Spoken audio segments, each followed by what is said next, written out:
you. Thank you.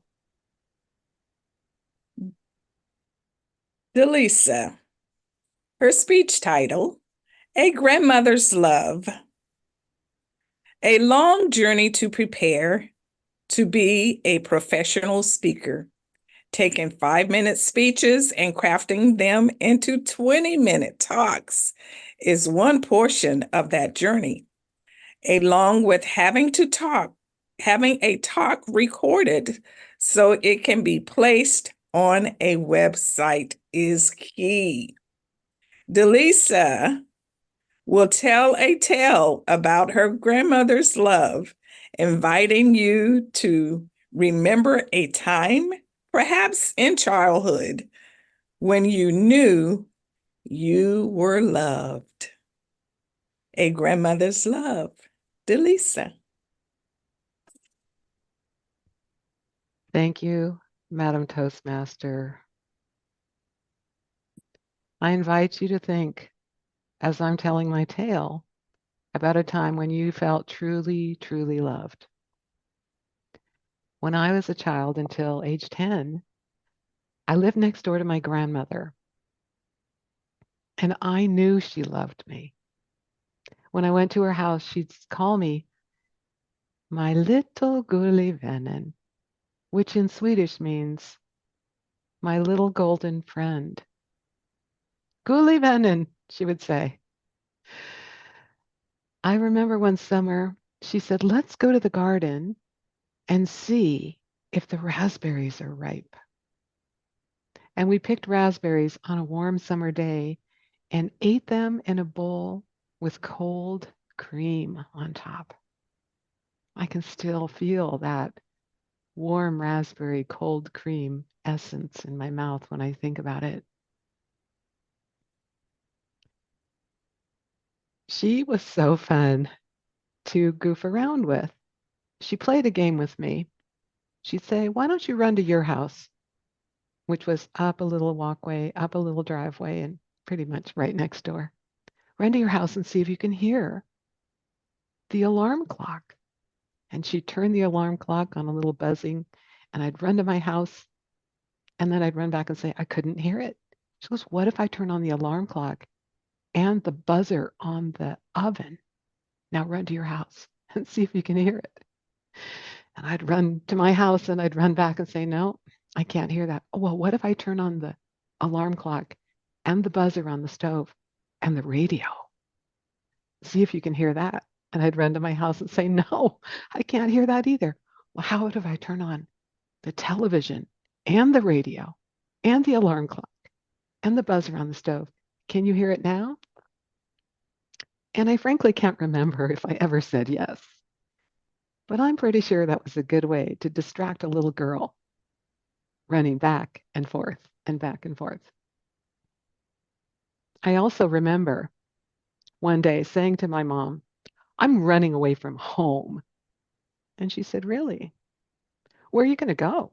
I said, I'm going to Moo house. And she said, okay, honey, let me help you pack. And so I had a little tiny suitcase and we packed my pajamas and my toothbrush. And I remember walking down the driveway, walking down the stairs, and going to my Moo house. But I did go home before dark. I didn't stay long, running away to my Moo house. When I started kindergarten, I needed to know how to tie my shoes. Someone said to me, honey, you're going to have to tie your own shoes now. And my Moo taught me how to tie my shoes. I remember thinking it was very, very hard and crouching down next to her on her front porch. One day I got it and then I forgot it. And then another day I got it and then I forgot it. But one day I came home from kindergarten and I said, I remember how to tie my shoes now. And she said, show me, gullig vännen. And I showed her and she seemed so happy for me.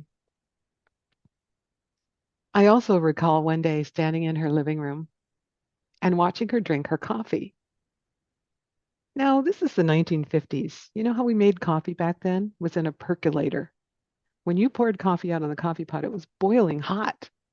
So she poured the coffee into a pretty cup that had flowers on it with a saucer.